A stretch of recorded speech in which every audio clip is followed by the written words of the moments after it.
సమాజ హితాన్ని కోరుకునే వారి సంఖ్య పెరిగినప్పుడే అద్భుతాలు సృష్టించగలుగుతామని తెలంగాణ తొలి శాసన సభాపతి శాసనమండలి సభ్యులు సిరికొండ మధుసూదనాచారి అన్నారు. ఉదయం మిత్రమండలి వెల్ఫేర్ అసోసియేషన్ ఆధ్వర్యంలో ప్రముఖ సైకాలజిస్ట్, కౌన్సిలింగ్ ఎక్స్పర్ట్ ఉదయం మాజీ పాత్రికేయులు మెండు ఉమామహేశ్వర్ రాసిన మనసు మనిషి పుస్తకావిష్కరణ సభ ఆదివారం హన్మకొండ కిషన్పురలోని వాగ్దేవి ఆడిటోరియంలో జరిగింది.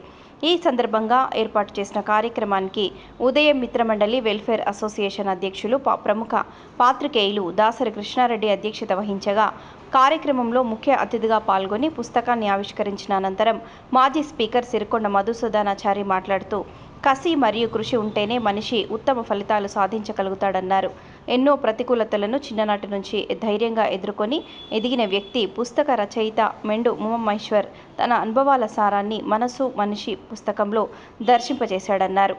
ఆవిష్కరణ సభకు ప్రధాన వక్తగా విచ్చేసిన సీనియర్ పాత్రికేయులు షంకేసి శంకర్రావు పుస్తక విశ్లేషణ చేస్తూ, మనిషిని నియంత్రించే మనసు మన చేతిలో లేదని, అది మార్కెట్ శక్తుల నియంత్రణలోకి వెళ్ళిందన్నారు. బహిర్గత శక్తులు మనుషులను మాయ చేస్తున్నాయని ఆవేదన వ్యక్తం చేశారు. ఈ పుస్తకావిష్కరణ సభలో రచయిత మెండు ఉమామహేశ్వర్, అతిథులు ప్రముఖ psychologist G Nageswara Rao, PRTU Hanmakonda మండల శాఖ అధ్యక్షులు Tirupati Reddy, mime Kaladhar, mimicry artist Rampalli Sadasiva, సమావేశ సమన్వయకర్త ఆర్ లక్ష్మణ్ మరియు తదితరులు పాల్గొన్నారు.